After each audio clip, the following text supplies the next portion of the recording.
Start. He who wishes to become a fluent speaker must first of all be capable of making a speech.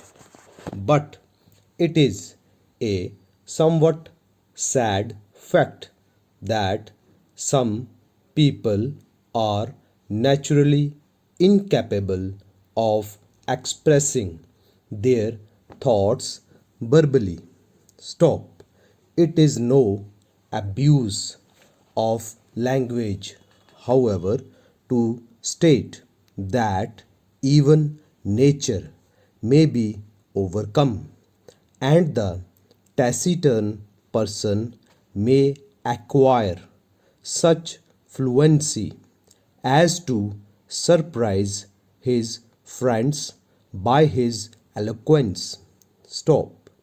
It is only necessary to recall the character of Demosthenes and how he developed the characteristics of a great orator to prove that this is so. Stop.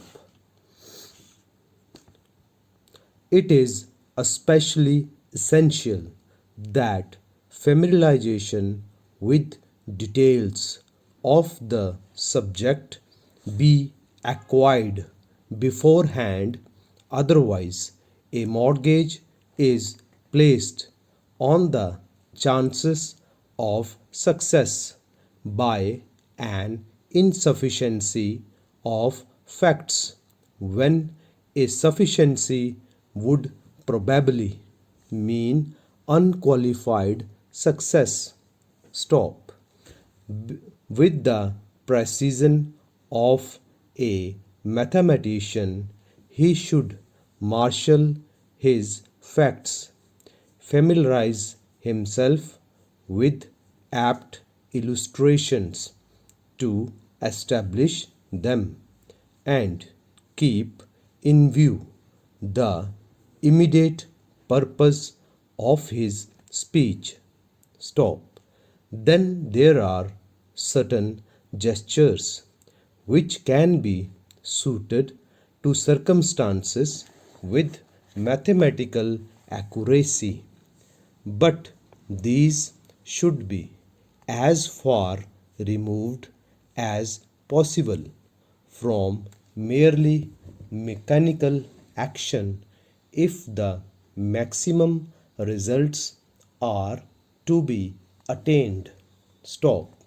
Some fail to govern themselves in this matter and thus extinguish the possibility of being effective. Stop. Further, a homely and familiar style should be cultivated and adopted as occasion requires. Stop. The efficient cultivation of the voice should receive a special attention. Stop. Unfortunately, it is too often ignored or treated with but insufficient consideration by those who do not recognize its expediency. Stop.